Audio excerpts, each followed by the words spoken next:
Hey there. Hello. How are you? All right. Just all right? Yeah. Okay. Should your driver's license? Yeah. Welcome to Crime Mystic. Today we are looking into the disturbing story of Jeremy Guthrie, who was arrested with 6 kids. But first, if you haven't subscribed to our channel, please hit the subscribe and like buttons. Let's dive into the mystery without any further ado. In July 2022, the Albuquerque police stopped a car moving recklessly on the highway by past midnight. The driver of the vehicle, 41 years old, Jeremy Guthrie, showed clear signs of intoxication. There were empty bottles of alcohol in his car, leaving no guesses as to why his speech was slurred and movements unbalanced. However, Guthrie insists that he didn't drink alcohol. The situation gets dicey when the officer notices that there are minors in Guthrie's car. Drunk driving alone was bad enough, but endangering kids was unforgivable. Also, the kids weren't Guthrie's children, raising the question, who are these kids? And where are they going to by that time of the night? Today's story takes us to Albuquerque. Known as the Duke City or Burke, Albuquerque is the largest city in New Mexico. Founded in 1706, it was named after the 10th Duke of Albuquerque. The city is situated in the Albuquerque Basin and surrounded by the Sandia Mountains and the West Mesa, with the Rio Grande flowing through the center. As of 2020, Albuquerque had a population of 564,559, making it the 32nd most populous city in the U.S. The city is renowned for its technology and media companies, landmarks, fine arts, and cultural events like the Balloon Fiesta and Gathering of Nations. It also boasts a diverse restaurant scene. This is the city where Jeremy Guthrie lived. Jeremy Guthrie was born in 1981. He lived in North Valley, Albuquerque. Guthrie works at the Albuquerque Water Authority and seems to be a cool-headed person. Apart from a charge of driving under the influence, Guthrie had managed to stay out of trouble for most of his adult life, and like most people, he often drowns himself in alcohol. However, unlike most people, Guthrie decided to drive drunk, and his erratic driving on the highway alerted the police. And an ordinary traffic stop takes a turn down a dark and twisted path. On July 5th, 2022, around 1 a.m., the watchful eyes of the New Mexico State Police caught sight of a vehicle on I-25 near Comanche, swerving recklessly in and out of lanes and neglecting to signal while driving. The officer flicked on those flashing lights, signaling the driver to come to a stop.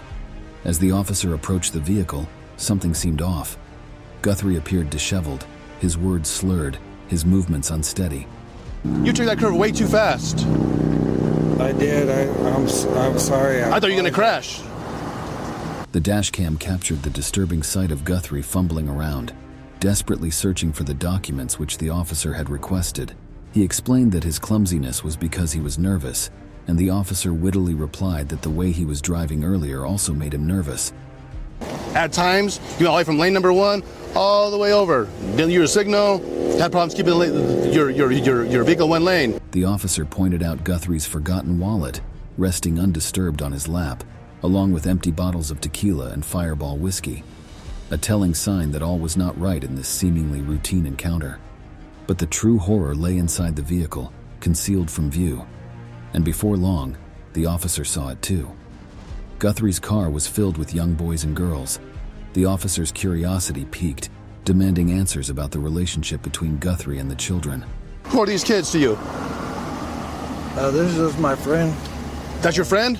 Yeah. How old's your friend? 18. Intoxicated and incomprehensible, Guthrie claimed that they were his friends and insisted with slurred words. Huh? That girl's not 18. Yeah. No, she's not. No? That they were all 18 years old. Friends? Something didn't add up, and the officer knew it. Confused, the officer asked Guthrie if he was in the habit of making friends with kids. Guthrie couldn't provide any sensible answer, but the officer already saw through the charade and pressed for answers about the young girl in the passenger seat. She don't look 18. Ma'am, how old are you? Guthrie tried to pass her off as an adult, but the officer wasn't convinced. It was obvious that the wild-eyed girl hadn't reached 18 years, and the officer assured him that the girl was far younger than that age. When the officer asked where they were headed, Guthrie confirmed that they were headed home. The officer asked him if he had had any traumatic brain injuries, and Guthrie responded ambiguously, questioning how the officer would know such information. However, he acknowledged the possibility of having conditions that affect his balance. Guthrie, seemingly oblivious to the gravity of the situation, denied having consumed any alcohol. With mounting evidence, Guthrie was instructed to step out of the vehicle, his disheveled state becoming even more apparent. When Guthrie stepped out of his car, the officer noticed that the fly of his jeans was open, and when questioned about it, Guthrie couldn't provide a reasonable explanation. Why's your zipper or your buttons down on your crotch? Well, I probably just forgot. Okay.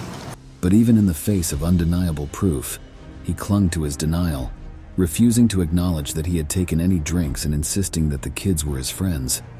Based on your driving, you're driving like a total idiot. How much you had to drink? I messed up. Gotcha. And I did.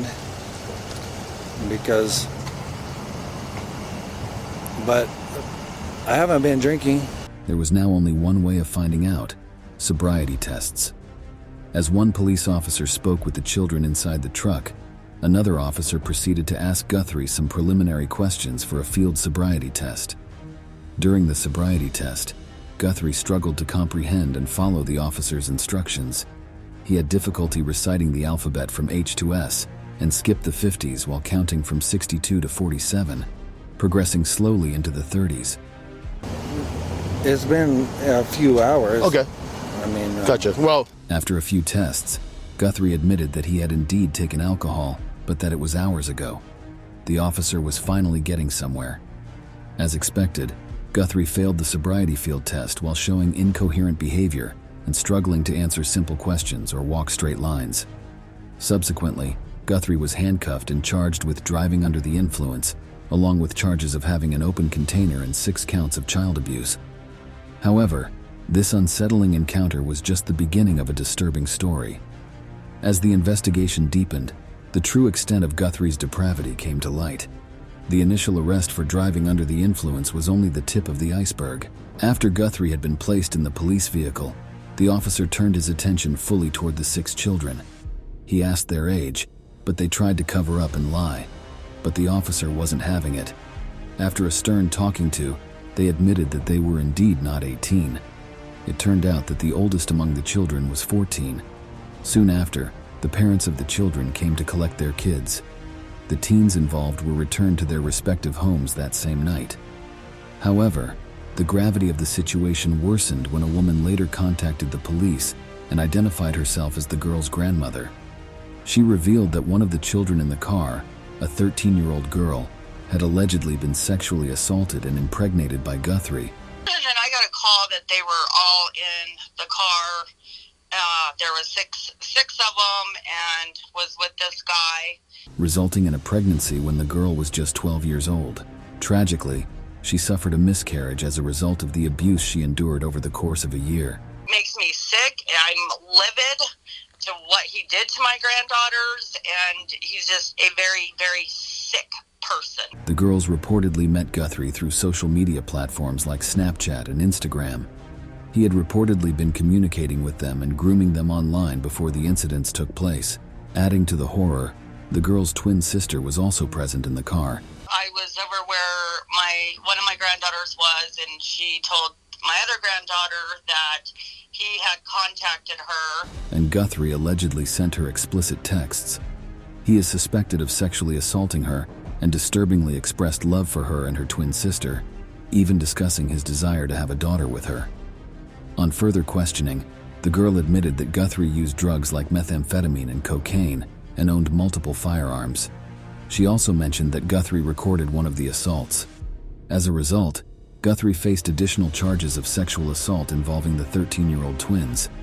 The girl's grandmother expressed profound anger and disgust at Guthrie's actions, stating that she was sickened by what he had done to her granddaughters. It was revealed that Guthrie is also suspected of sexually assaulting at least one other underage girl, highlighting the extent of his alleged crimes.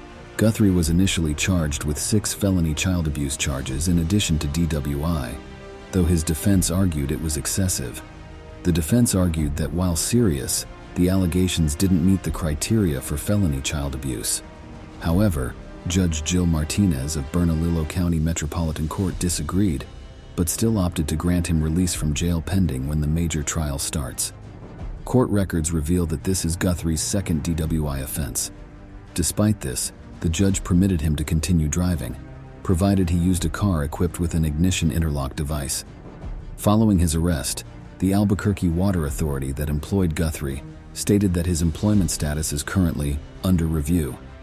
As of the time of producing this video, Guthrie had pleaded no contest to the charges and is awaiting trial for the alleged sexual assault of one of the twins.